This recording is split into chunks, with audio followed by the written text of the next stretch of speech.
Hi guys, welcome back to my channel. I hope everyone's doing really good. We're going to do a video today, a reading of all the messages that I've been accumulating over this past week. And it's actually going to lead into a Twin Flame messages reading, card reading probably. Most likely because there's a lot mixed in there too. But the first card that was stuck in the box was this change card, the Two of Gems.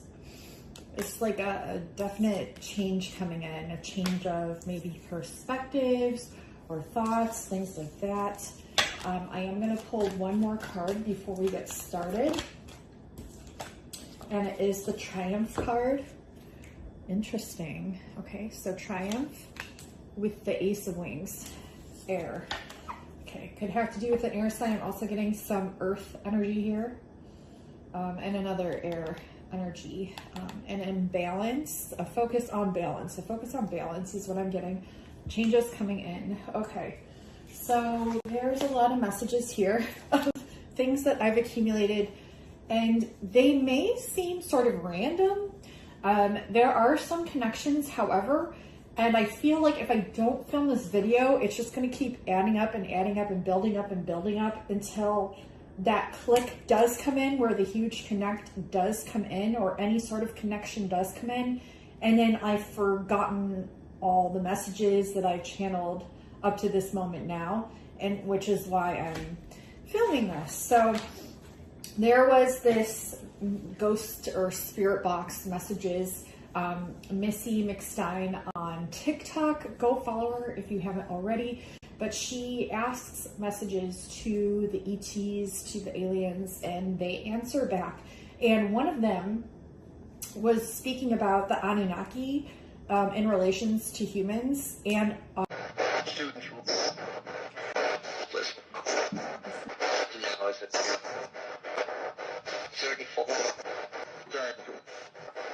they took the mess the day with yeah, that's your picture. I remember. We're gonna do it. I trust the gifts of the trust the grace. Heroism in mass. Why is it like what you remember. how to rise, which begins gate and elsewhere. Experiences are important to it, and that's now medics will reunions. And what would this be a reunion of, and whom?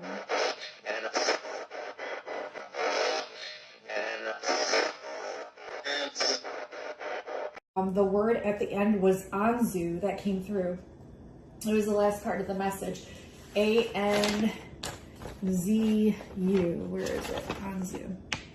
And so I wanted to see what that meant. I didn't actually Google it. What I did is I threw it into different language translators to see what I could get from it.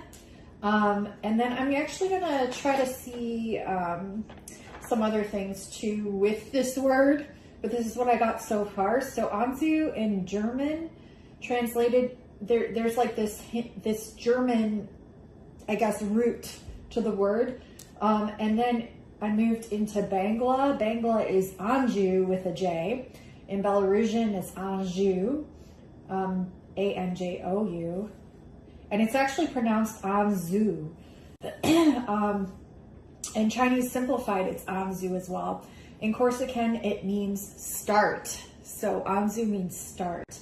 And I believe I'll insert it here maybe before I start getting into this, because the message had to do with something with us uniting, coming together as one, pushing forward. And so with this meaning start in Corsican, it makes sense. In Galatian, it means hook up. Okay, like, yeah, hook up, come together. In Gujarati, it's U-N-Z-U. In Hebrew, it means Enzo. In Kannada, it means Anju, again with the J. Luxembourgish, it means to wear. In Persian, it means Enzo again. In Romanian, it means hook up. And so I was just kind of playing around with the word and seeing what took. And I went through each and every language to see what was actually being translated. If there was a translation available, then I would accept that. In Swahili, it means start. Again, in Tamil, it means azu, azu, and then it went to atu, atu, is this what you meant? And then that meant it is. So I thought that was interesting. In Telugu, it means anju, again with the J. Serbian, it means the same thing. Anzu. Chinese simplified, it's anzu, A-N-X-U, and it means on demand. Okay. And in Urdu, again, it means Enzo. So I thought that was interesting. I'll look up Enzo, I'll look up Anzu as a definition or maybe etymology and just see what else I get. But I was just playing around with languages there. So that was the first title on messages. Okay. Right around the blank attempt of TRUMP. I don't want to say too much because I don't want to get flagged, but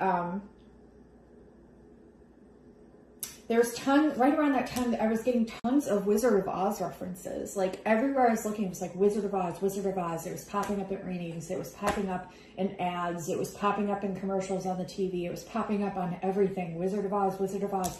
I'm like, you gotta be kidding me. And if you don't believe me, I'll insert a couple here. Just journey, do you want to make sure that we see the tiger and the Tin Man and the everyone on the way? Like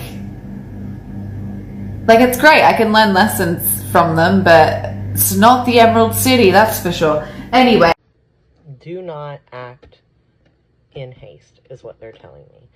This is going to be one of those epic, deep dive, crazy freaking readings. The other thing is that time is a very big factor here. Nothing is going to happen before it is ready to happen. They gave me the phrase from Lord of the Rings, which is another throwback. So all these signs that have been a thing over the course of the last year or two are going to be coming up back to back, rapid fire, constant. Okay. And pieces are going to start to fit together about why those things are relevant. And you're going to go, oh my God, has that all been leading up to this? Okay. That's a thing. But they gave me the phrase from Lord of the Rings: a wizard is never late, nor is he early. He arrives precisely when he needs to. A sign, someone gives you a sign that has birds on it. There is something birds are doing that you're just like, oh my God. When you see that, you know that everything is moving in the direction it needs to be moving. For some of you, this is going to be a black bird with red wings sitting on a sign. Very specific. I don't know what those birds are called. I know we have them here in Tennessee and Kentucky. I don't know. Anyway, they gave me the phrase from that old show, Days of Our Lives. Like sands through the hourglass, these are the days of our lives. So there is some stuff that has to unfold that you are going to watch from a distance.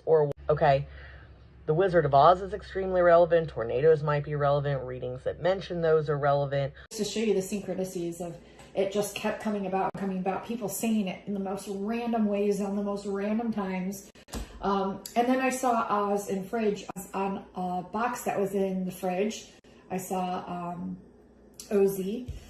And then also there was a reference to the Manchurian Candidate, because a lot of people so far are speculating that the one responsible for the TRUMP was in fact MK Ultra into doing that to TRUMP.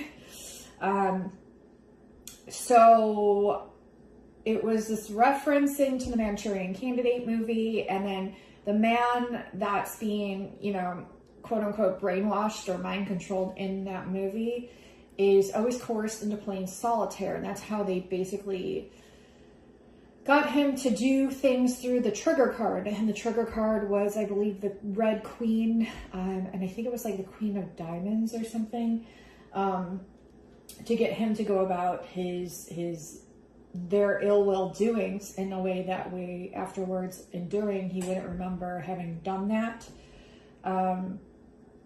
Tons of messages there. So Red Queen was like the trigger in that movie.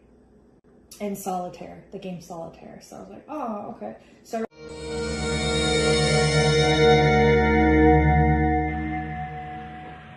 you are to shoot the presidential nominee through the head. And Johnny will rise gallantly to his feet and lift Ben Arthur's body in his arms, stand in front of the microphones and begin to speak. The speech is short, but it's the most rousing speech I've ever read. It's been worked on here and in Russia on and off for over 8 years. I shall force someone to take the body away from him. Then Johnny will really hit those microphones and those cameras with blood all over him, fighting off anyone who tries to help him, defending America even if it means his own death, rallying a nation of television viewers into hysteria to sweep us up into the White House with powers that will make martial law seem like anarchy. The idea of mind control also frightened the public on the silver screen. We may proceed with the demonstration. In 1952, a U.S. Army patrol is captured and brainwashed by Soviet and Chinese forces during the Korean War. The patrol is programmed to believe one of its members, Sergeant Raymond Shaw, is a hero. You like him a lot, don't you? Raymond Shaw is the bravest, kindest, warmest, most wonderful human being I've ever known in my life. The captors also program Raymond as an assassin, capable of killing anyone he is ordered to. To demonstrate the power held over Raymond's mind, the communist agent giving the presentation, Dr. Yen Lo, instructs Raymond to kill 2 members of his patrol. The patrolmen are returned to America, made to believe it was through Raymond's efforts that they defeated the enemy forces. After some time of Raymond settling back into life in the United States, the communist agents begin instructing him over the telephone by providing a trigger sentence. Why don't you pass the time by playing a little solitaire? Once reaching the Queen of Diamonds during his game of solitaire, Raymond's mind is open for commands. Normally conditioned American who's been trained to kill, then to have no memory of having killed. Without memory of his deed, he cannot possibly feel guilt.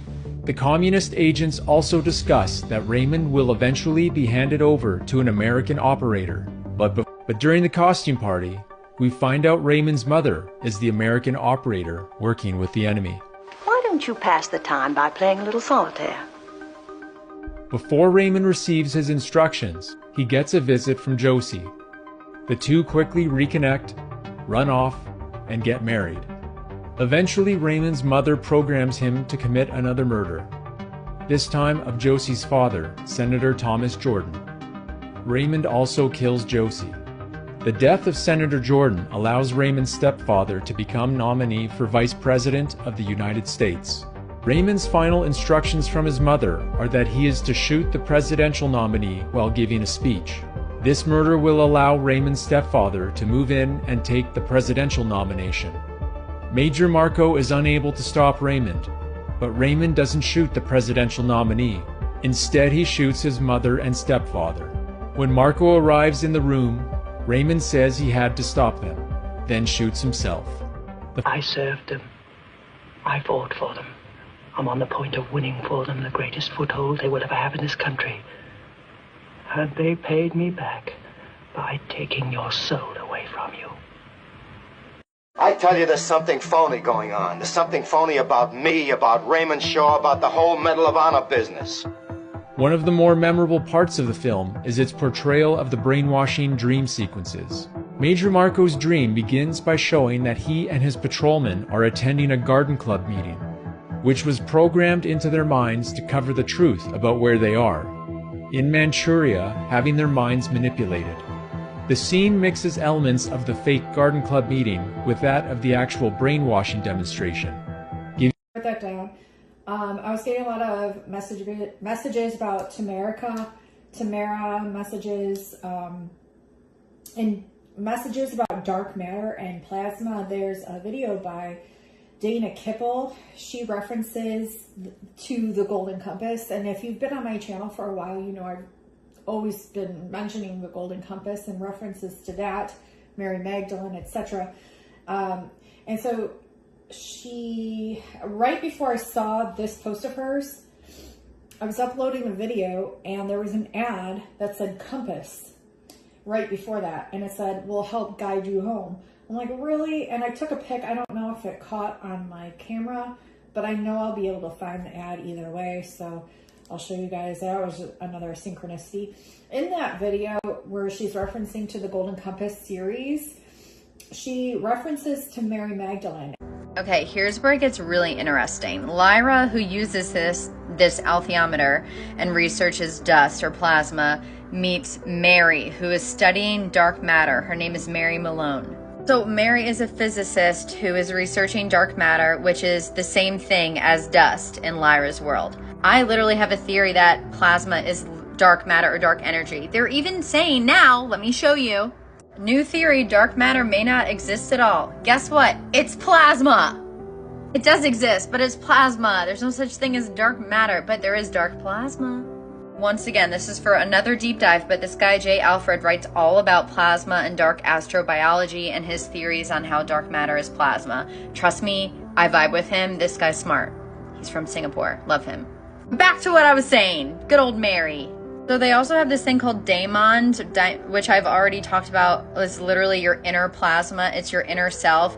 It also, plasma means to mold or shapeshift. These daemons turn into animals. Plasma is also the wild feminine, divine feminine. It's animalistic, it's sentient, but it's not conscious on its own.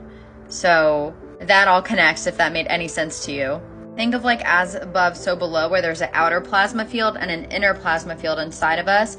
And that is how we shape our perspective of the outer plasma field with our inner plasma field through our consciousness, which is like a membrane outside of us around our aura. And your daemon is your inner genius or your higher self or your plasma. They also have Metatron in here. That's a whole nother freaking video that has to do with plasma. Oh, but this talks also about creating and nourishing life that is the life has become self-aware, and that there are also these I think sentient beings called Mulefa. A sentient being is a plasma being. Plasma is sentient, not conscious on its own. It can hold consciousness and be. We're literally plasma beings that are conscious, which is crazy. But there are also sentient beings that are not conscious. But then they're also conscious sentient beings. Okay. One other quick thing, and then I'll go back to Mary and my whole connection. The subtle knife. It's a knife that can divide subatomic particles and create portals between worlds. I actually think this is something either to do with steel and how it has to do with going through wormholes and using plasma to communicate with other worlds, which will be a future technology. Or I think it is a metaphor for our mind and harnessing plasma to do these things by harnessing subtle energy of some kind. I don't know. That's for another time. But Mary Malone, I bet you, is based on Mary Magdalene, the Great Mother, that represents magical and portal and doorway. I actually think the vessel in Mary Magdalene, the vessel is plasma. Once again, a whole nother video. I really think Mary Malone symbolizes Mary Magdalene, and she can harness plasma because it's the female archetype who has the secrets of harnessing plasma. Happy to do a deep dive on Mary Magdalene. She has a lot to do with Inanna and Isis. Okay, so Philip Pullman. Not only was his first book called The Haunted Storm themed around Gnosticism, which has to do with wisdom and definitely plasma and Mary Magdalene. They don't call plasma, but that's fine. He literally said he was inspired by William Blake. William Blake wrote The Marriage Between Heaven and Hell, basically talked about striking a balance between imagination and intellect. Imagination is the realm of plasma. Intellect is the realm of consciousness. It's about mixing them together. And it was crazy because while I was watching it, she's saying this double M name, which was Mary Malone. And I'm like, I bet that refers to Mary Magdalene. Right after I thought that, she said it. She's like, I bet this is referencing Mary Magdalene, the alchemist. I'm like, are you freaking kidding me? So, and I messaged her that as well, because I was like, I can't even believe it, because that literally popped into my mind before you had even said it. 11 is acting as a doorway. So 11 in Stranger Things is acting as a doorway for the light, like a portal, exactly like, I'm probably pronouncing that right, Jacqueline and Boaz, the two pillars. And at the top is a keystone, and the keystone represents the zodiacal sign of Cancer, being the keystone where the portal where the light pours in, which is the crab, which is in July. Also, the date of the TRUMP was 713, which adds to 11. And right around that time, literally right around that time, Stranger Things 5 with 11 just came out. And this video that I was watching refers to the fifth state of matter, or plasma, or plasma ether, the fifth element. And then I got a download that the Ankh that the Egyptians used is actually a key to concentrating and pulling in ether from the atmosphere. Because right before this, too, before watching her video, there was a video about, you know, creating sigils, which I've done many times in the past, and I've also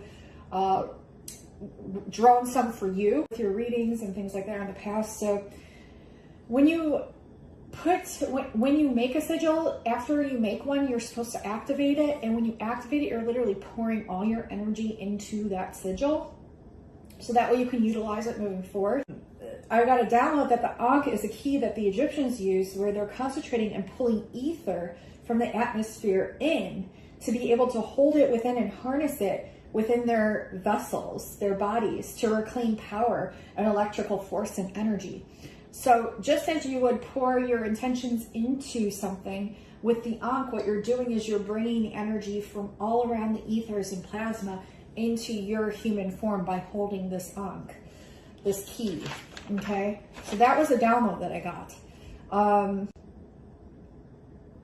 From Mary, in her post that I'm still referring to, the Great Mother, Meg and Dal are old primitive words that signify great and powerful. And the first thing in my mind that like popped in right away when she said that was the Great and Powerful Oz.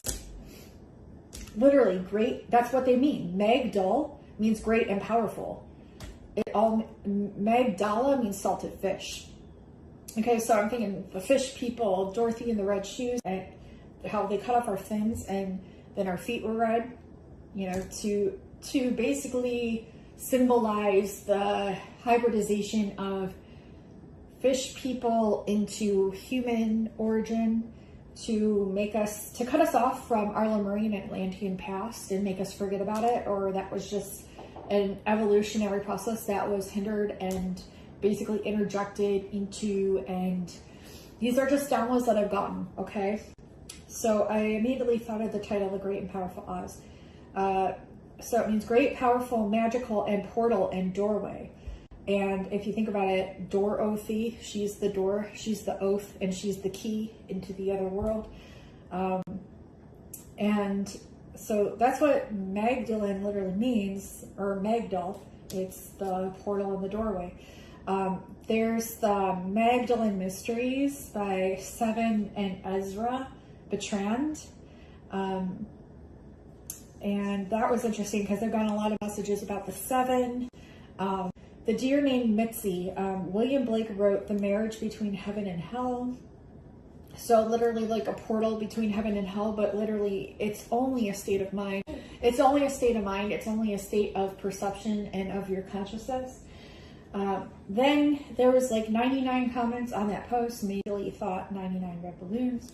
And then there was a reading that popped up later that day where, and then like I said, I was getting messages about Tamerica, because that's literally what they believe America to have been. So Tamari is Ta means land, Mary means beloved. Kemet Ta equals Judah equals Utah. And Tamarican is one of the root words of America. And it literally means the land of the beloved Egypt. And Tamay equals another name for Egypt. And that was researched by Kanadi Duval Lee at Kanadi Duval on TikTok. So I wrote that down too, so I want to forget who said what. Yeah, this is the whole thing. Like, there's a lot of stuff going around and symbolism, and I was just starting to piece it all together. But then I got distracted, of course. But so they're saying that the bullets were fired at 6:11 p.m. I've been repeating and said over and over again that my birth time is 119, which is Mary Magdalene's name in simple gematria is a 119. Backwards is a 911, symbolizing the twin towers, because Magdalene is derived from the word Migdal, which means tower, and it was a representation of the twin flames of Yeshua and Mary Magdalene. And so it's just a symbolic, I believe, representation. Now that I think about it, it could also be those twin pillars as well, the Joachim and Boaz. But either way, there's a lot of symbolism within the numbers, and 611 is simply my birth time upside down and backwards. And 911 is the palindrome of that. So all throughout this time, there was so many references to 119 and 911, and 611 was the time that it all occurred. It's just very, very interesting, these reoccurring patterns and numbers that just keep popping in and showing up, and I'm like, god damn, like, it was nonstop. I'll have to go through, I have them saved in my phone, and if I can find them, I'll just reference them here and show them to you, so you're not like, what are you talking about?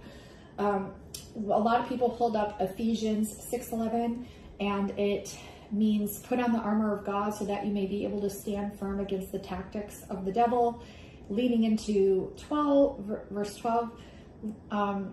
For our struggle is not with flesh and blood, but with the principalities, with the powers within the world, rulers of the present darkness, and with the evil spirits in the heavens. So that was really interesting. And someone commented that all targeted individuals, such as like MK Ultra, like people utilized with like mental illnesses, or people that the government sees fit to utilize as MK Ultra subjects, are basically the ones here to learn how to decode that and break through that, I think. Someone commented all targeted individuals are the true men. And before I had seen that, there was a post with the lady from the Matrix talking about just this, about how Neo is the one to like, who is the true man. Basically the true man, the one here that breaks the code and breaks the matrix. So I'll insert that here as well. Turn today. Listen to the woman who wrote The Matrix and the Terminator. Well, that's what the Matrix is about, to wake you up from the Matrix, to get you out of the illusions and the lies and the ignorance. So it's not dangerous for me, because that's my job. That's what I came here to do. That's why I wrote The Matrix and Terminator, to wake people up so they can move on to greater, better things. Yeah, but the Terminator is the prequels to the beginning of The Matrix. Sarah Connor is actually Neo's mother. So JC, John Connors, Jesus Christ, grows up to be Neo, one and the same in The Matrix. The Matrix is in the future. The Terminator is the past. It's time travel, past, present, and future time travel. It's the second coming of the Christ, the evolutions of consciousness, man versus the machine. So the machines, the Terminator machines, hear that a child is going to be born that's going to terminate them in the future when they oppress man. So see, it's a man versus the machine. It's God's children versus man's children, which was technology. Well, a number that showed up for someone on TikTok that was one of their synchronicities was number 139, and they were saying any version of that number, for example 931 or 319, any of those orders would symbolize something significant. And so I'll insert that post here too if I can find it. We're getting there, guys. Then I was researching the Sator square. Sator square, and they believe that this was almost like a sigil as well. They would ingrain it into sides of buildings as like this spell of protection in a way, or this sigil of protection. And it's really interesting. So the words within the Sator square, that same lady that I was speaking about at the beginning, she did a whole breakdown of the Sator square, and I wanted to take it a little bit further. So I was really interested. I love looking into the etymologies of words, and also like the different languages and things, and ancient languages, just to see like those breakthroughs that I'm hoping to find that can add meaning to the narrative of what we're still searching for, in hopes to bring some light to what it means. And the Sator square was a dimensional acrostic class of word square containing a 5-word Latin palindrome, the earliest squares found during the Roman era. And so on the square, it's like rotas, arepo, tenet, and sotar. So basically you can say the words forwards and backwards like they're palindrome words. And so I wanted to look up like deeper meanings of what these words could mean. And so that's what I did. I kind of just went through and tried to figure this out. So in Lithuanian, rotas, which I put in as 2 words, R-O-N-T-A-S, it means that's it. In Romanian, Sator, which is rotas backwards, and 2 words, means to twist. In Portuguese, rotas, all one word, means routes, like different routes. In Basque, Sator, all one word, means mole. In Catalan, ten et, which I did as 2 words, ten and et, means have you. In Western Frisian, tenet, 2 words, means not too much. In French, it means you and, but I had to like play with the N and like remove it and add it, but with it meant you and.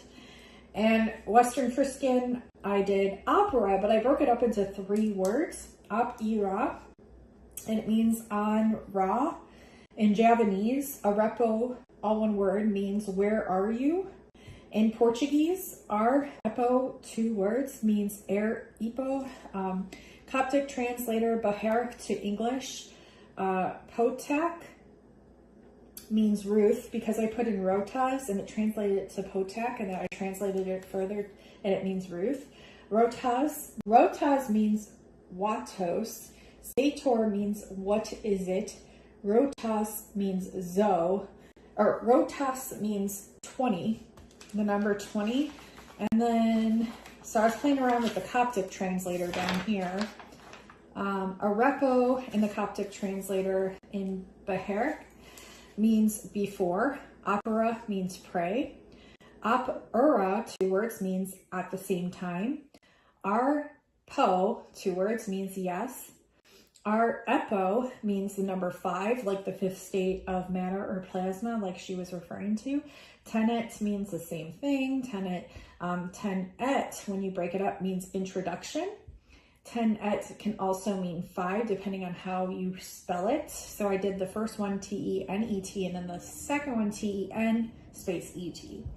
Then I break up tenet, because within the Sator square, tenet is spelled like that, with the N facing backwards in the middle. And I think that's referencing that you could either put it as a T-E-V or an N-E-T, or either one. So I did Tev, and I looked that up, that means the number 22 as well. And then Tev-et as 2 words means the number 5 again. Vet means the number 5 again, and net means not. Sator, and then I put the full thing starting with Sator instead of rotas, because some squares put rotas first, but I did Sator first. So Sator, arepo, tenet, opera, rotas means Alleluia, be of good cheer. If I started it with rotas instead, rotas, arepo, tenet, opera, rotas, the course of discipleship,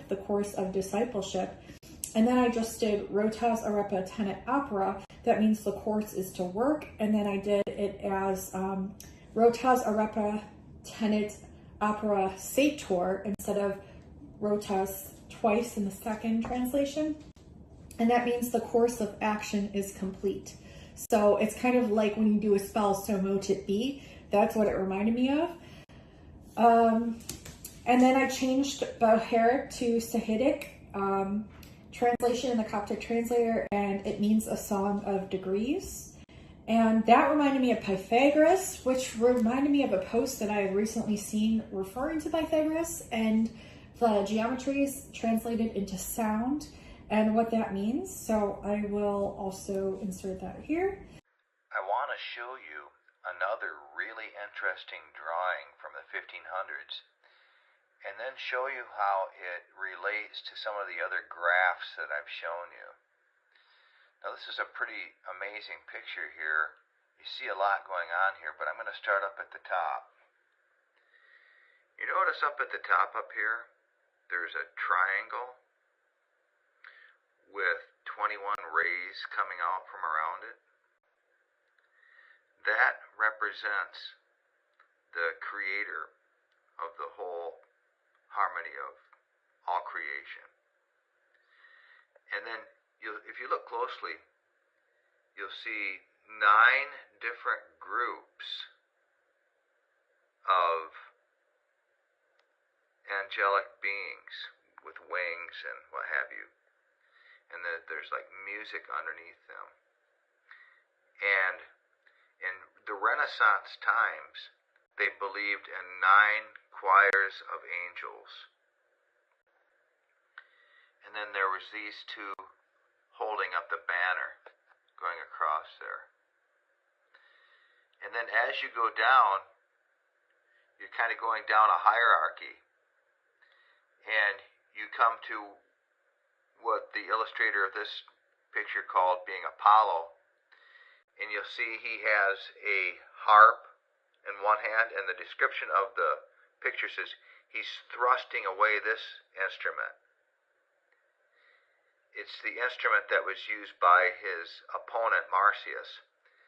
And I think you might remember from this picture here where there was a fight going on between him and this half animal type creature. And eventually he wins, and he climbs up into the higher octave or whatever. So what you're seeing in this picture is you're seeing a hierarchy. You're seeing the creator, and then 9 choirs of angels, and then the cosmic realm is here. You see this represents the space type realm, and then you get down to the bottom down here, and here's Pythagoras. And with one hand he's pointing to the Pythagorean theorem, and with his other hand he's pointing to this shop where he supposedly walked by and heard these blacksmiths hammering with their hammers and making different tones, and that has to do with something how he figured out the music scale. And then this is supposed to be a muse. See the instruments she has there, and they're both kind of like sitting on piles of musical instruments. I don't know how well you can see that. And then behind her is a stairway going up. Well, if you look really close there, Pegasus is up at the top of that. And they had a legend where Pegasus stuck his heel through a rock and it created a spring. And then poets would go there and drink out of that spring for inspiration and get these wild, incredible poems. And further off in the water, you see some mermen who blew the conch shells, and they're in a circle dancing or whatever. And then over here on the land, you see, if you could really see this, that's Pan piping. See if I can point to that. Right there are those groups of people. That's Pan piping. Well, if you look at some of the other things I've shown you up here on this globe is Apollo with the 7-string lyre. And I've shown you this graph before of how they believed that this lyre was each of one of the 7 orbs that they knew of at the time composed this lyre. And I've shown you this before where The heavenly realm is up here, and the divine hand is tuning a one-stringed instrument, and it's one finely tuned harmonic instrument. And then you get the space, outer space level right here, music of the spheres. And then down here you have the earth realm. Well, you're seeing the same thing in this picture. You're seeing the conductor of the symphony, and then you're seeing 9 choirs of angels. 안주, 안주, 안주.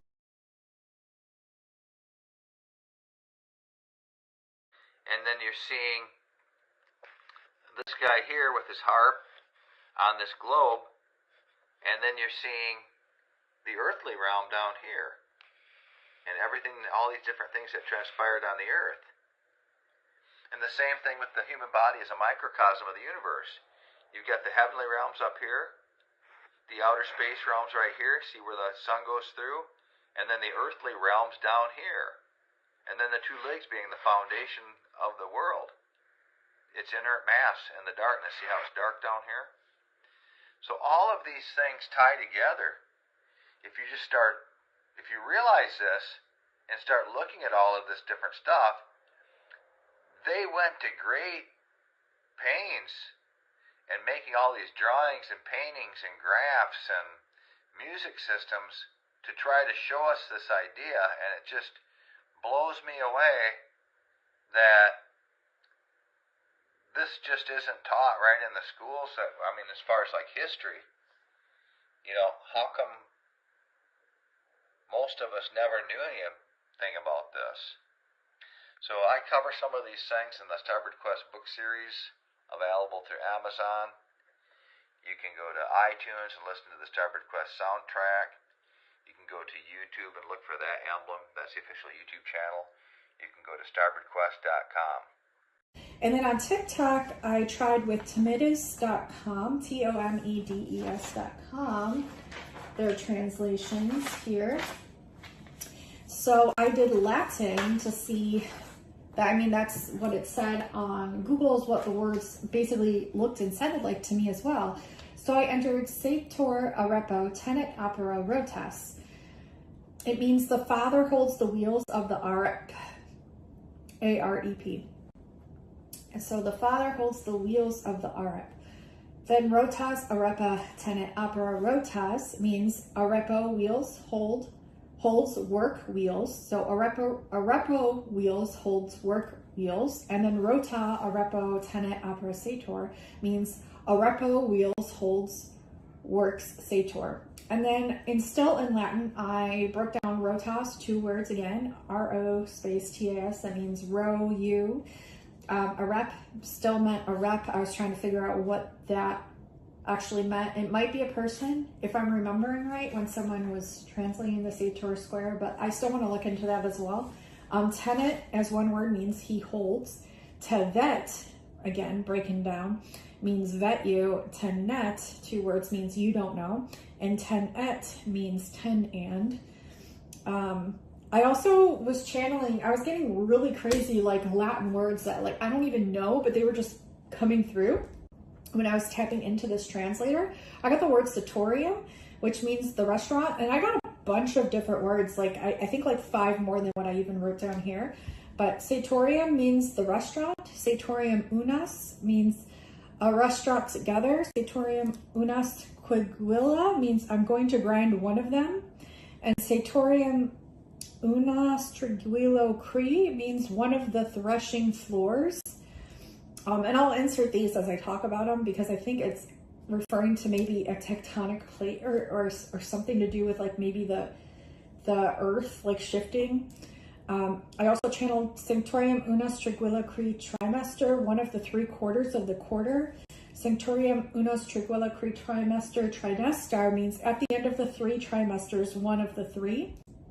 And then I got Satorium unos triguillo cri trimester tridestin tree means Satorium 1 triguillo trimester 3 destined tree. There was a post that I got referring to the world trees. I don't know if I'll enter that here. This is a lot of information already that I was trying to piece together. Sator in Latin means sower, planter, progenitor of the divine, and originator. Arepo means creep, crawl. Tenet means hold, keep, comprehend, possess, master, preserve, remember, represent, and support.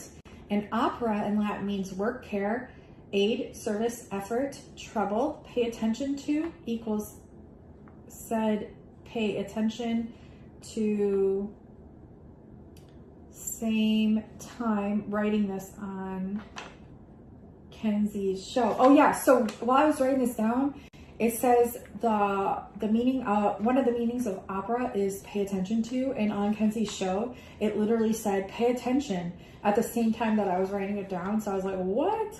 That happens like sometimes, and I always take note of it when weird things like that happen. Lots of glitches in the Matrix recently as well. I'll get into that in probably another video. That's a whole other thing. Rotas means whirl. Rotas means whirl, round, revolve, rotate. And Sanctorium also means establisher, one who enacts. I looked up Jesus, it did recognize that, so I thought that was cool. And then I looked up Miriam, it means sea, seawater. It also means male, human, animal, or plant. It means man, male, masculine of the male sex, brave, noble, masculine. And then I looked up Magdalena, it derived from Magdalene, Magdalene. I looked up Tartaria, it means infernal regions, the underworld. I looked up Scotium, that means later Scotland. These were just some words that I was guided to look up. Glomeratus means collect, amass, assemble, form into a ball. Draco, of course, it still means dragon and snake. Avum, it means bird, sign, omen, portent. Copus means well, abundantly equipped, supplied, rich, swelling of the chest with pride. Together, completely, strongly, forcibly, violently, equals foul, corrupt matter from a sore, bitterness, gall, and venom. So really interesting stuff. And Emporium means a center place of trade, market, town, market, mart, and pantheon. A temple of all the gods, especially Rotunda Temple by Agrippa in Rome. So that was the words that I had channeled that they told me to input into the translator as well. So I thought that was interesting. And then I had gotten a bunch of messages about, channeled through me on sometime in October in the year of 2021 that just popped up on my phone today. And so I clicked on it, looked at it, and I was like, huh, this is really interesting. The first one that stood out was Scyther Sea. And there was also the key on there, the witches, the fairies, and like all these names. My friend's name, Tanner, was on there, and that was like 3 years prior to me meeting my friend. So I was like, oh, that's like weird, but cool. But one of the main words that stuck out was Scyther Sea. So I look up Scyther Sea, and I get this Google article, and it's talking about Cythera.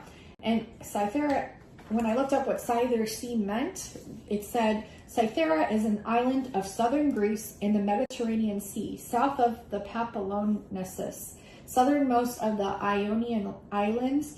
It was the chief center for the worship of Aphrodite. Like literally Aphrodite, the mermaid. Cytheran is a reference to the planet Venus. Cythera is the Ionian island on which the goddess Venus supposedly first set foot when she emerged from the foam of the ocean or sea. And Cytherian, relating to the planet Venus. And then there was lots of messages about roses coming up, and there's supposedly this vampire called Alexandra. And in the story of her, which I'll insert the post here, equivalent. Not Greek, I don't know why I say that. So if you're interested, go check it out now.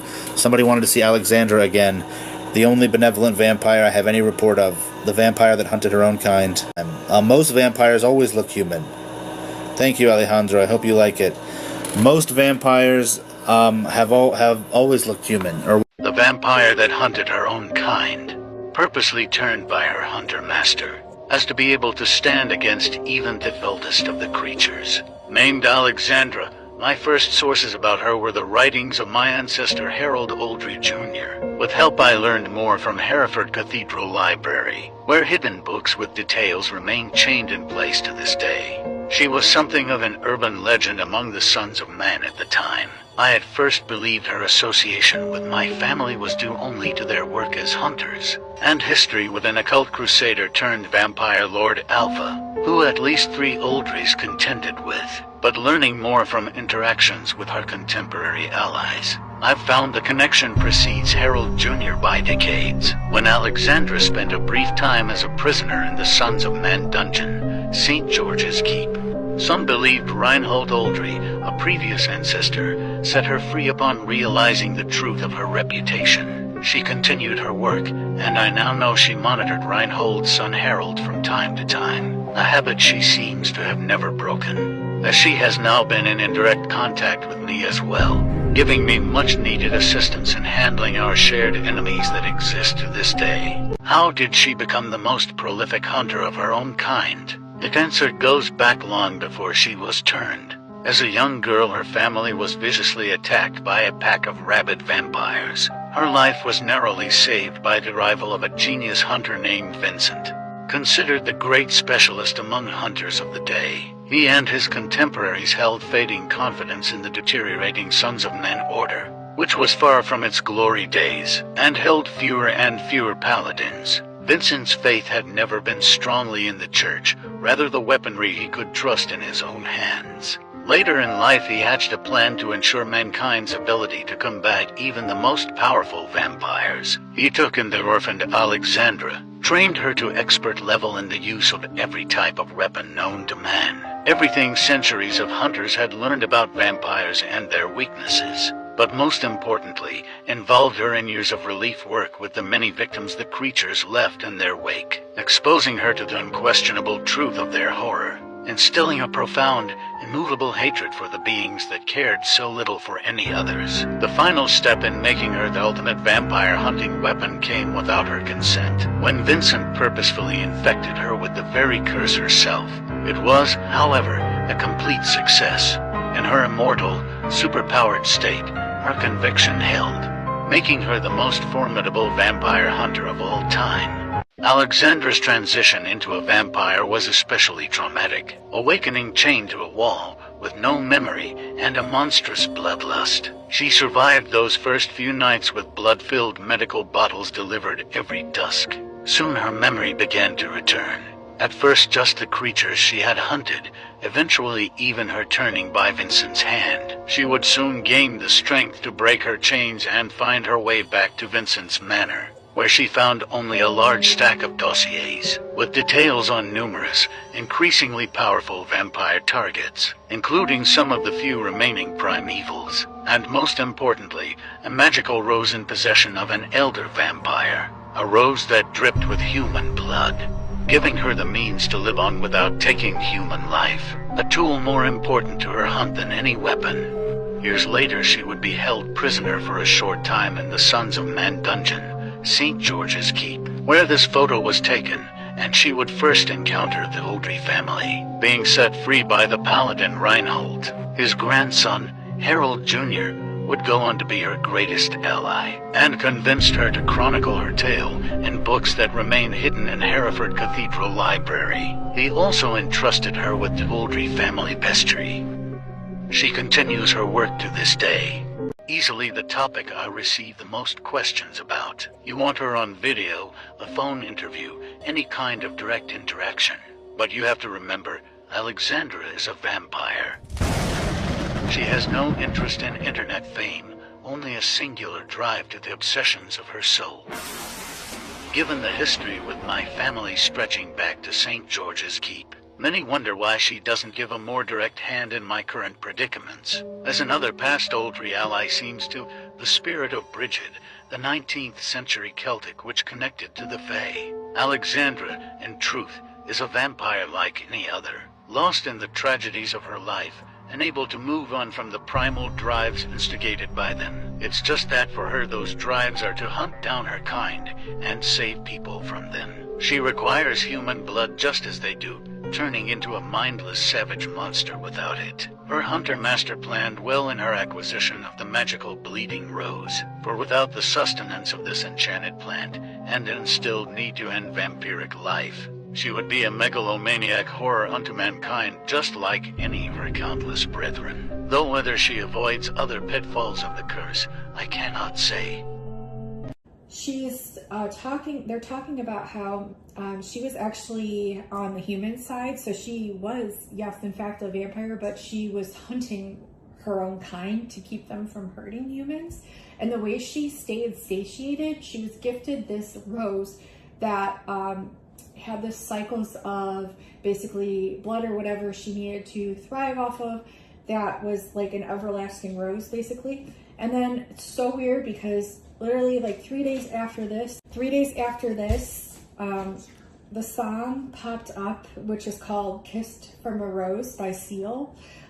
Kissed by a rose on the gray. You know, that song is such a good song. So it's really interesting because somehow I'm getting this as like connecting. I don't know if it's going to connect to like the Rosicrucians or if it's going to connect to Mary Magdalene somehow, or if it's just like all symbolic and it's going to connect a lot more than what I could even imagine. But I'm getting so many downloads. And so I looked up like what this song meant and what Seal meant with this song and the lyrics. And it's just like, it's mind-blowing. So a lot of people think that it's a song about, you know, going into the afterlife or loving someone who's passed on. People also think that it's about drug usage and addiction, overcoming that.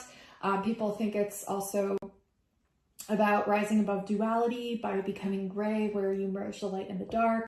There's a lot of different interpretations when it comes to the song. I don't think any of them are wrong, honestly, especially with the way that Seal describes how he wants his song to be interpreted. But the lyrics, and this is where I also think this is going to turn into some sort of like twin flame reading, because this song is coming through so strong, but that'll be a whole other video. The lyrics are, there used to be a graying tower alone on the sea. So, Migdal, tower, Magdalene, tower. Alone on the sea makes me think also of the Scythian, the Scyther Sea. And that would connect to like Aphrodite, and I had a dream not that long ago, and I think I recorded what the dream was about, but somehow I ended up on a plane, and something happened, and they had to take me to this tower. It was in the middle of the ocean, and I had to basically jump from the plane into this lone tower, and the waves were so high, and it was like really weird. And I think it might have been somewhere in Europe though, because I had my phone on me somehow, and I was trying to get a hold of my friends and family, and the charger that I had wouldn't work with the outlet because I needed like a European one or something. And it was this whole thing. And so it like really makes me think of this dream that I had, just really weird. Anyways, the lyrics, there used to be a graying tower alone on the sea, the light on the dark side of me. Love remained a drug, that's the high and not the pill. But did you know that when it snows, my eyes become large and the light that you shine can't be seen? It's like, there's so many interpretations here. But baby, I compare you to a kiss from a rose on the gray. And so the more I get of you, the stranger it feels, yeah. And now that your rose is in bloom, a light hits the gloom on the gray. There is so much a man can tell you, so much he can say. You remain my power, my pleasure, my pain. Baby, to me, you're like a growing addiction that I can't deny. Won't you tell me, is that healthy, babe? And if I should fall, will it all go away? Now that your rose is in bloom, a light hits the gloom on the gray. So, this is so crazy because I saw that, and then literally right after that, a post popped up that was, I See Your True Colors by Cyndi Lauper. And the cover of that album, she's literally laying on the sand with a conch shell right by her, and she's laying in a puddle of water looking into her reflection on the water.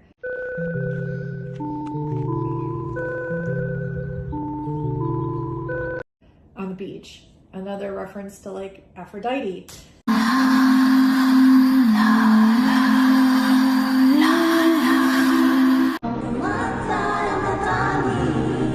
I have crossed the horizon to find you.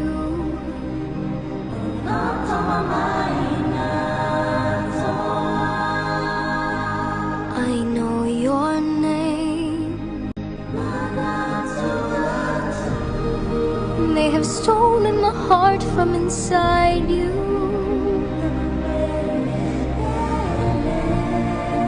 But this and colors, and I'm like, this is crazy. And what it makes me think of, so Seal has never fully explained what the song is actually about, only saying that there was some kind of relationship that inspired the lyrics. So he's very like, he doesn't want to tell you what the song is about because he wants everyone to be able to perceive it their own way.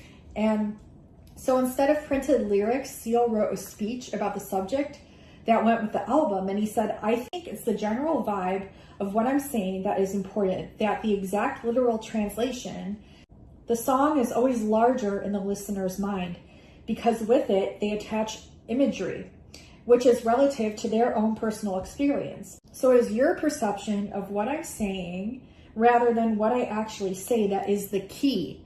So just like what showed up today, having to do with the key, the music box, and someone said, someone interviewed him like 3 months ago.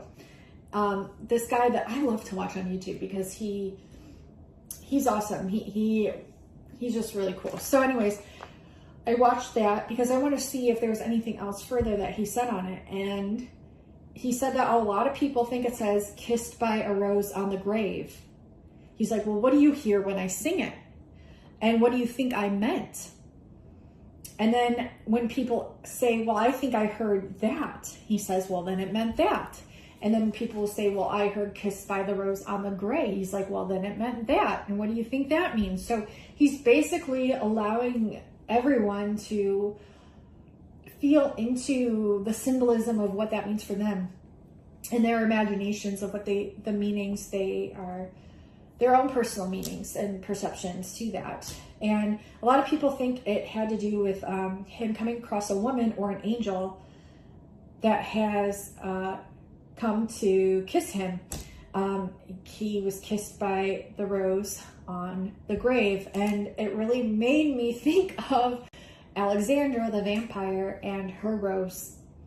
And it's interesting how Seal's talking about some sort of some kind of relationship that inspired the lyrics, but he won't speak on what that is. So I just think it's very symbolic and interesting. I'm not saying that's what it means.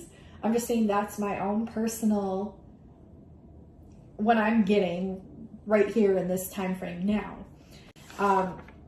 But I don't know if that's what it means. But it's just really, really interesting that all of it kind of like coincides. So he said ideas come and go, but songs last forever. And so yeah, lots of messages having to do with the alphabet, colors, etymologies, meanings of words, interpretations, perceptions, and also objects having to do with these musical notes and plants and how everything's literally connected. They're showing me the clock right now. I'm pointing to the number 3. So I guess like taking it in and coming up with your own theories is really important, and bringing balance of both the dark and the light so that you can merge everything into gray, into basically a non-dualistic perception, but still having your own kind of beliefs and personal beliefs and perceptions attached to it, but in a balanced way is what I'm getting. Also, I believe it's about rebirth and death, dying and then reblooming. There's just so much symbolism, and it's just, if you think about it, like the ocean produces foam, and so in a sense, like Aphrodite took the essence of of the foam of the top of the water and created herself. And then like Pisces was born, the zodiacal sign Pisces was born from that as a symbol. Ooh, symbol, sigil, rose. Yeah, so much, you guys, if you could see it, like, oh, but if I couldn't get all of that out, like I had to, and I had to talk about it because, and it like, it's a lot of stuff, I know, but I feel like it's all going to connect sooner or later. There's also a girl that does dowsing rods. Yeah, balance here. There's a girl that does, oh, that's not, no, it's rite of passage. They had me pull out this card. I thought it was the balance card, but that's the bottom of the deck. Rite of passage. Ooh, chills. And balance here. She does dowsing rods, and she even asked if aliens were real, if we meet them in this lifetime. It said yes. And she asked if vampires were real. It said yes. This is a funny one. Are vampires real? Are vampires real? Yes, okay. No way. Okay, I got this one a few times. And if you haven't seen my video also about if mermaids are real, I have like evidence to back that up as well. Can you please point in the direction of your energy? Okay, thank you. Is mermaids real? Yes, okay, thank you. And there's mermaids mentioned in the Pythagoras drawing as well, referring to music and sounds and notes. And then there was another post that I came across having to do with the stars singing and the universe as this like electrical band. Praise him, sun and moon, and praise him all you This is shining gonna stars. blow your That's mind. not just a poetic idea. That's really happening because stars don't just shine, stars also sing. Let me just show you a couple more stars. This one is called the Vela Pulsar, and it's magnificent. It's 1,000 light years away. It's a highly magnetized neutron star. Right. It simply means this star exploded into a supernova, and in the case of the Vela Pulsar, it collapsed back on itself in a magnetic entity, and as a pulsar, it began oscillating on its axis. This one oscillates 11 times a second on its axis.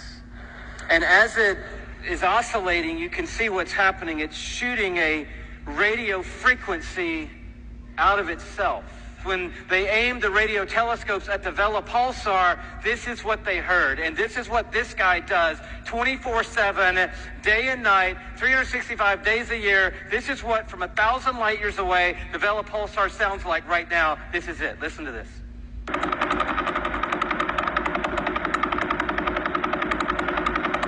Now, I don't know about you, but that blew me away. I'm thinking, wow, this is incredible. You're like, well, what does it mean? I don't know. Is that some kind of Morse code for something, or what does all that mean? I don't know what it means, but and I don't want to go too crazy here. But maybe the Vela Pulsar got wind somehow innately of Psalm 148 verse 3, and it says, "Praise Him, sun and moon, and all you shining stars." We're a shining star. We should praise Him. Well, how are we going to praise Him? I know. Let's oscillate 11 times a second on our axis and see if we can send a radio signal into the universe that would join in the symphony of God's praise from all creation. It's singing. The stars are singing to Him. I recently stumbled on 47 Tuc. It's a beautiful cluster of stars. We'll show you the picture of it here. There are 12 of these super giant blue stars in there, but the things that are of interest to us tonight are these millisecond pulsars. And right now tonight, while we're sitting in this room, the 16 recorded millisecond pulsars in 47 Tuc are making this sound right now.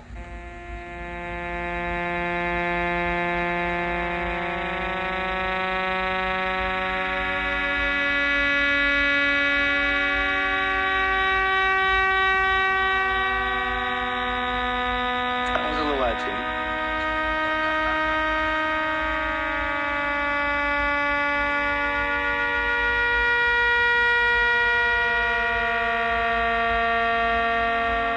You gotta keep watching. Keep watching.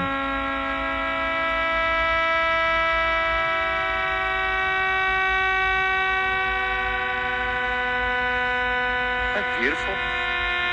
Who knew? You know, God has his own string section.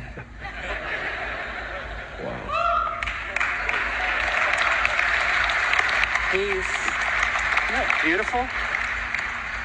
And we just looked at 11 times a second pulsar and 16 millisecond pulsars, and you start seeing Psalm 48 come to life. But look down at verse 7. It says, praise the Lord from the earth, you great sea creatures in all deeps. The whale songs could sound like this right here. Take a listen.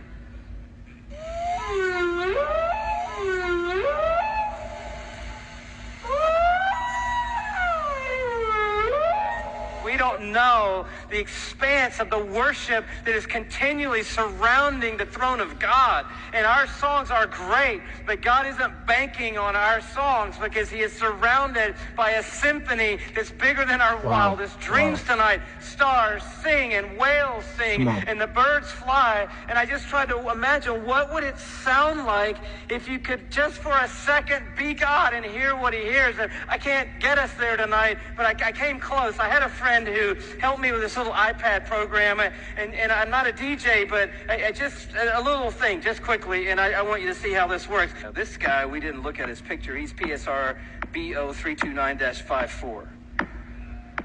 And he's only rotating 1.5 times per second, which is not all that much, but we need him in our little experiment we're going to do here, okay? Another star. And then we had the Vela Pulsar. You remember the Vela Pulsar, right? So that's that guy. That's a little too fast for what we're trying to do, so we're going to slow that down, okay?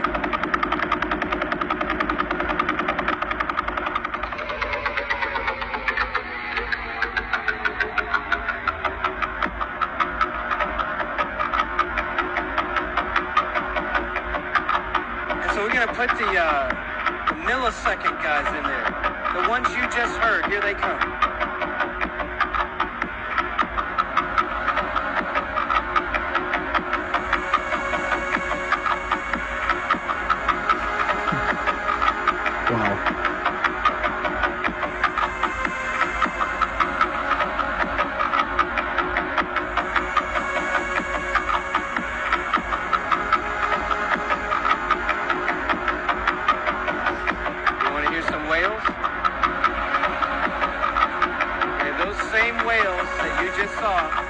Undoctored and unedited. Here they come.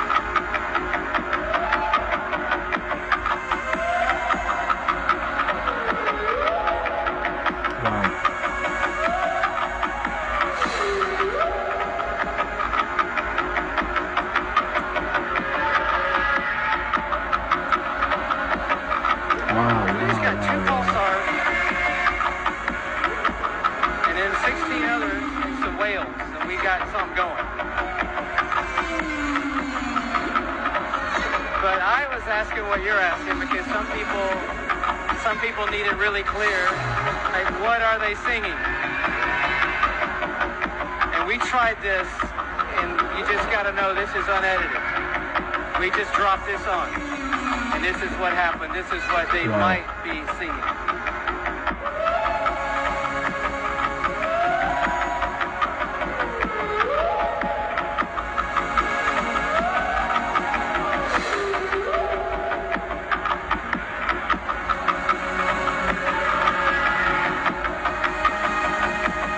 Oh, man.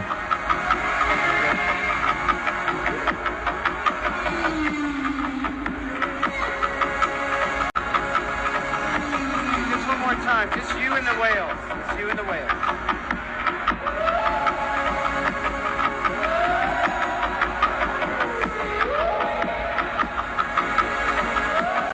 And then another post from the same girl in the beginning of this video having to do with this gentleman who has this rare thing where he sees information from the light spectrum in like a really profound and different way, and he received all these different theories about a black hole and that being like a record player for the universe.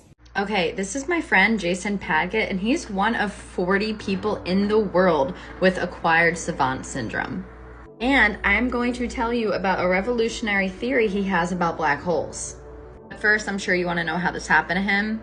Basically, he was attacked and robbed by two men outside a karaoke bar. After the attack, he began seeing the world through a mathematical lens. Water looked like tangent lines, and light became rays made up of lines and spirals. He started seeing sacred geometry everywhere, and he was diagnosed with acquired savant syndrome, which only 1 out of 40 people, he's one of only 40 people in the world with it. He is also one of the kindest people I've ever met in my entire life. And I think he's one of the next Albert Einsteins. Well, the next Albert Einstein. The really interesting thing is very ironic. He got beat up outside a karaoke bar, and now his paper I'm about to read is called Black Holes Are the Vinyl Records of the Cosmos. So let me explain his theory. Okay, so he says, imagine the universe as a giant symphony where the black holes play the role of a vinyl record. These cosmic records encode the universe's information, storing the melodies of existence in an intricate pattern of light waves, at their core, the singularity.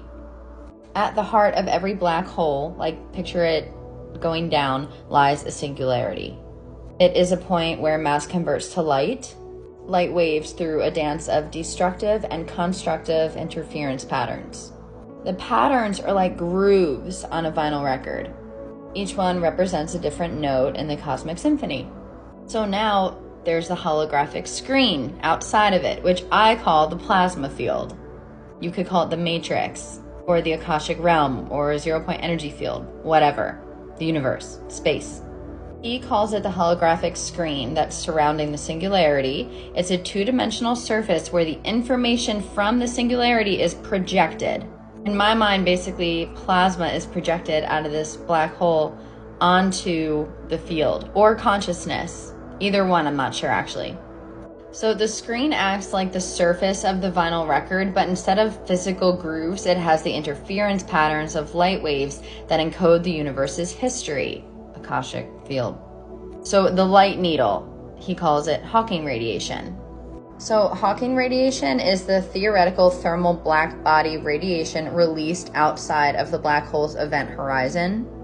So this is the event horizon around it. So right over here.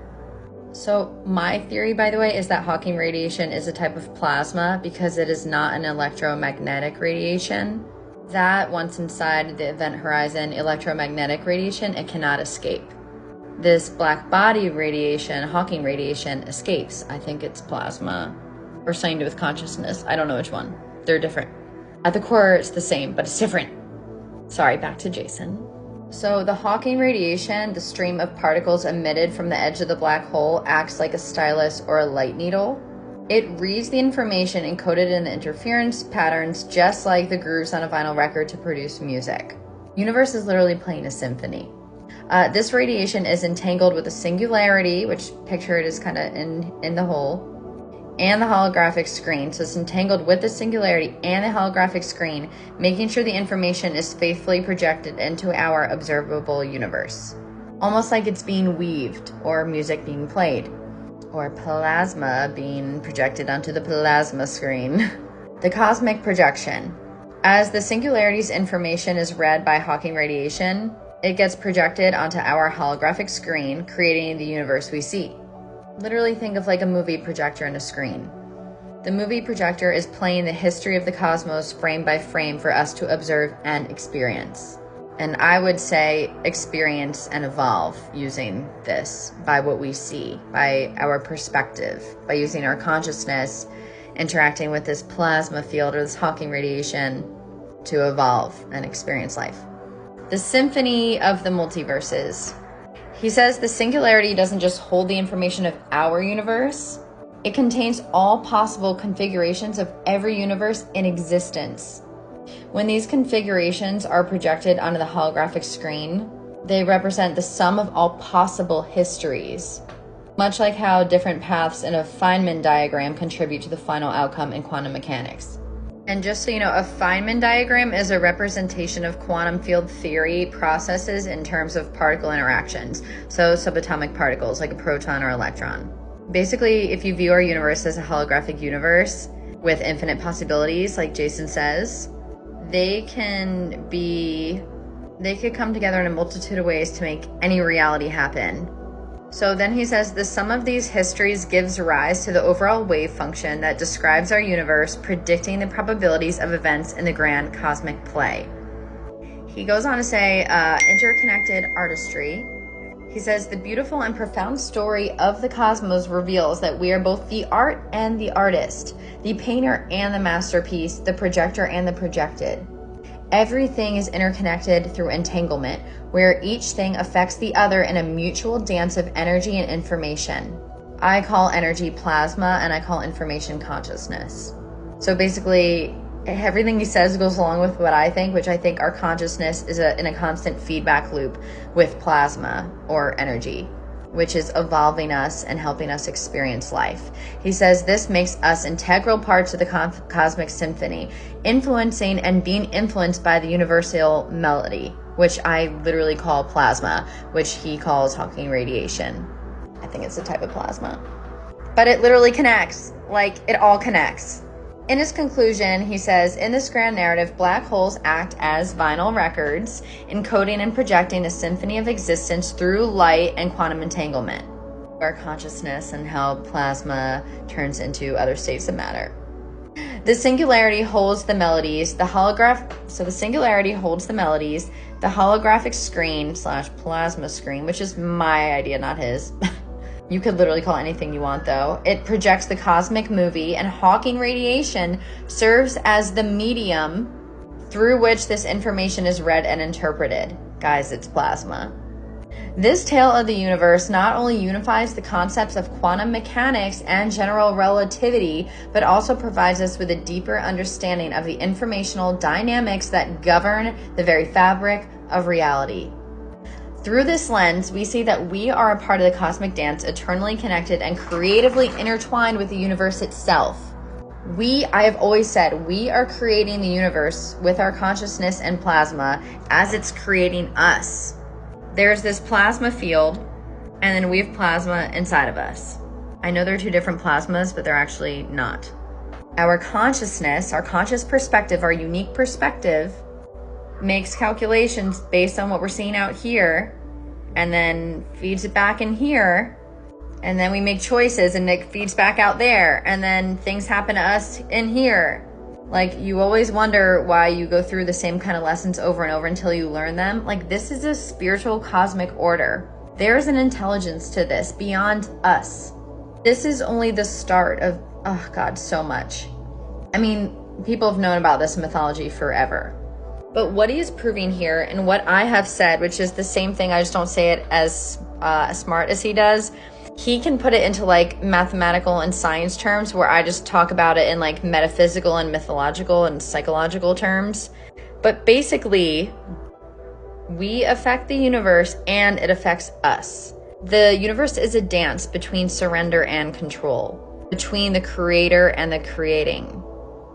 I can't just create my reality. I have to surrender to the bigger reality, which is the plasma field, which knows past, present, and future. It's the Akashic realm. That has a higher knowledge than I do when I'm not fully conscious and in my ego. So when I'm plugged into my soul or my plasma, and I'm fully conscious with my choices, then I'm plugged into this field that he talks about at all times. And I'm more aligned and I can make choices from my soul. And that's when things start to flow in life and go easier for you, because you're living God's dream for you, plasma's dream for you. And you still have free choice to go against that too. Like, this proves that humanity is special and that there's a higher intelligence outside of just us, but it's part of us. It's like we're a big family and there is a benevolent intelligence watching over us, and it's learning from us. And we learn from it. We are a feedback loop, infinity symbol. It's beautiful. And he has other cool theories. You could follow his Facebook. Sorry that I hijacked this with my plasma talk. Jason Padgett, Padgett. Oh my God, it literally says it right here. On Facebook, there's no D. It's just Jason Padgett. And I will link his Facebook in the comments, where he posts a lot of his theories. All right. So yeah, I'll insert all those TikToks throughout this, so that way you can kind of see where I'm piecing things together and stuff. These are all the messages that I've come across and been receiving, and I find it all very interesting. And so I can't wait to hear what you guys think. And again, you might think it's all pretty random, but that's how I get my downloads, and they always seem to connect somehow. So yeah. There was one other thing I was going to talk about. Oh, and a long time ago, I was also receiving messages about the Antikythera not only having been a predictor tool that they utilize to predict lunar eclipses like decades in advance and solar eclipses. The eclipse keeps coming up too. And the black squirrel. That's going to be up to a whole other video. Like, I have so much stuff, you guys, like that it's just been accumulating. But what was I even saying? Oh, the Antikythera, when we were doing calculations, me, my friend Janet, and Rashida, we were getting that it actually pertained to different notes on the scale, on the musical scale. So I think it all coincides somehow, and I think there's a reason that we were drawn to research that and figure out some things as well. So it's all pointing towards how I think everything is all connected. And this is basically what I think has been hidden from us, that we are beginning to remember and recall now. And that's why we're beginning to piece it all together. Okay, so we have work, we have change with joy, triumph with determination, or with forward movement, determination with the chariot. The wheels is like the Sator square. I'm getting like the Sator square really like brings in the chariot a lot. And also the wheel of fortune. We don't have that, but I think that like refers to that. It was actually like a sigil of protection. I don't know if I had mentioned that or not. They used it as like a sigil of protection on buildings and also people's skulls, like after they were passed. There's also like a post about the heads and like channeling from the heads. That's gonna have to be a whole other video as well. We have passage with, rite of passage with perfectionism and balance. And we have the messenger pointed towards the future. So I'm getting that there's going to be a lot more rites of passage, a lot more downloads and information that's coming in. And I also, oh, that's what I wanted to mention. I was talking with my friend Meg about black holes and stuff, and about how I'm a divine activation portal, and how she feels that she has those portal activations within her as well. And she channeled that she thinks that I am a black hole. So I'm connected to the throat chakra, and I'm communicating like something's opening up that was previously closed off. I don't know, maybe we are activating each other. But what your daughter said about the clocks being a portal, amazing. Aren't the children just like phenomenal? And I walked in at the right moment where they opened up, like the bad guys opened up 2 portals, 1 black hole, 1 white hole, which is exactly what I was channeling messages about. Here is a theory of mine about what you said about your friend having the dream and you opened it. You're a galactic activation portal. I remember you telling me that. I've always understood that black holes exist everywhere. We're just not able to perceive them. And maybe I am perceiving them by the particle-like spirals I see in the atmosphere. I also see pixels. You could very well be a black hole that people enter through and then quite literally go into a whole new reality. I just got the chills.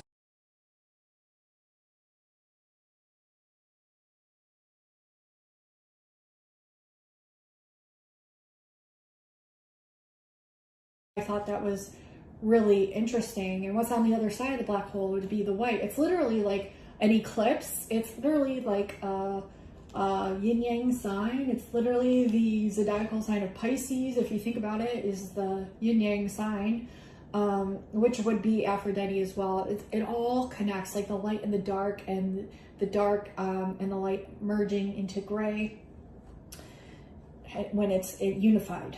And so I think it's literally the essence of non-duality and duality being able to coexist at the same time. If that makes any sense. God, these messages. Okay, and then we have celebrations coming. The charm are coming in. So yeah, definitely like some sort of like romantic interest coming in. I will be doing more twin flame messages in the next reading with cards. And I'll be doing some divinely channeled messages as well too. I have a lot of downloads and ideas and things written down that I have for you guys. So stay tuned.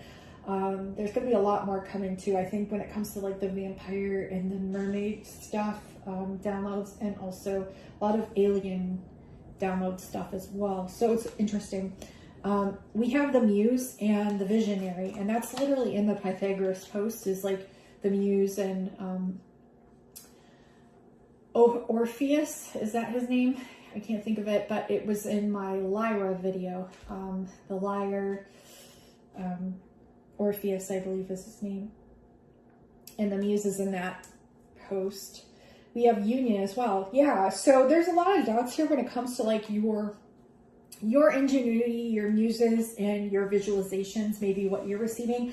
I hope my videos in a way can inspire a lot of you guys to just go with it, like whatever you're receiving, to express that, and don't be afraid to, because we all hold different pieces to the puzzle.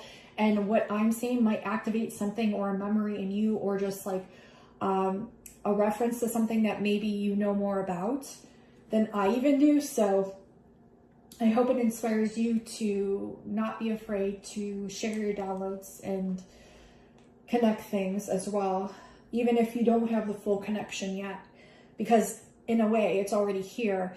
Every timeline is in essence already here and now. It's just learning to become more attuned to the different frequencies and allowing that perception to open up your mind more and to be able to connect into it more by setting that intention. So we have, yeah, the muse, the visions, and union, and it's all being doubted here. But in the upright, we do have celebration with someone coming in. Okay, so there will be further messages moving forward. The key, I believe, is remaining open-minded and balanced. And yeah, let me know what you thought of this. I'd love to hear any input or feedback, please, guys and gals, in the comments, because anything that you know of further, or anything that like hit an aha moment for you or resonated, even if it was just on a mid like synchronicity style level, like let me know, because I'd love to hear. It really helps me piece things together too, and hopefully I can do that for some of you as well. I love you all so much, and until next time, guys and gals, I'll talk to you soon. Bye now. This one, are we gonna have open contact with aliens in our lifetime? Raina, are we gonna have open contact with aliens in our lifetime? Also, I'm gonna put my thumbs out because everyone says I'm moving with my thumbs. I'm not. Are we gonna have open contact with aliens in our lifetime?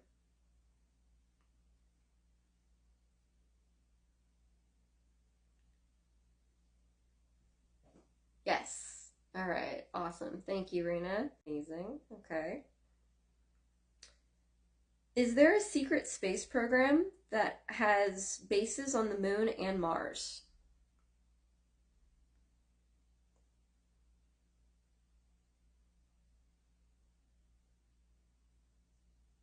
Okay, great. Thank you. Great. Thank you.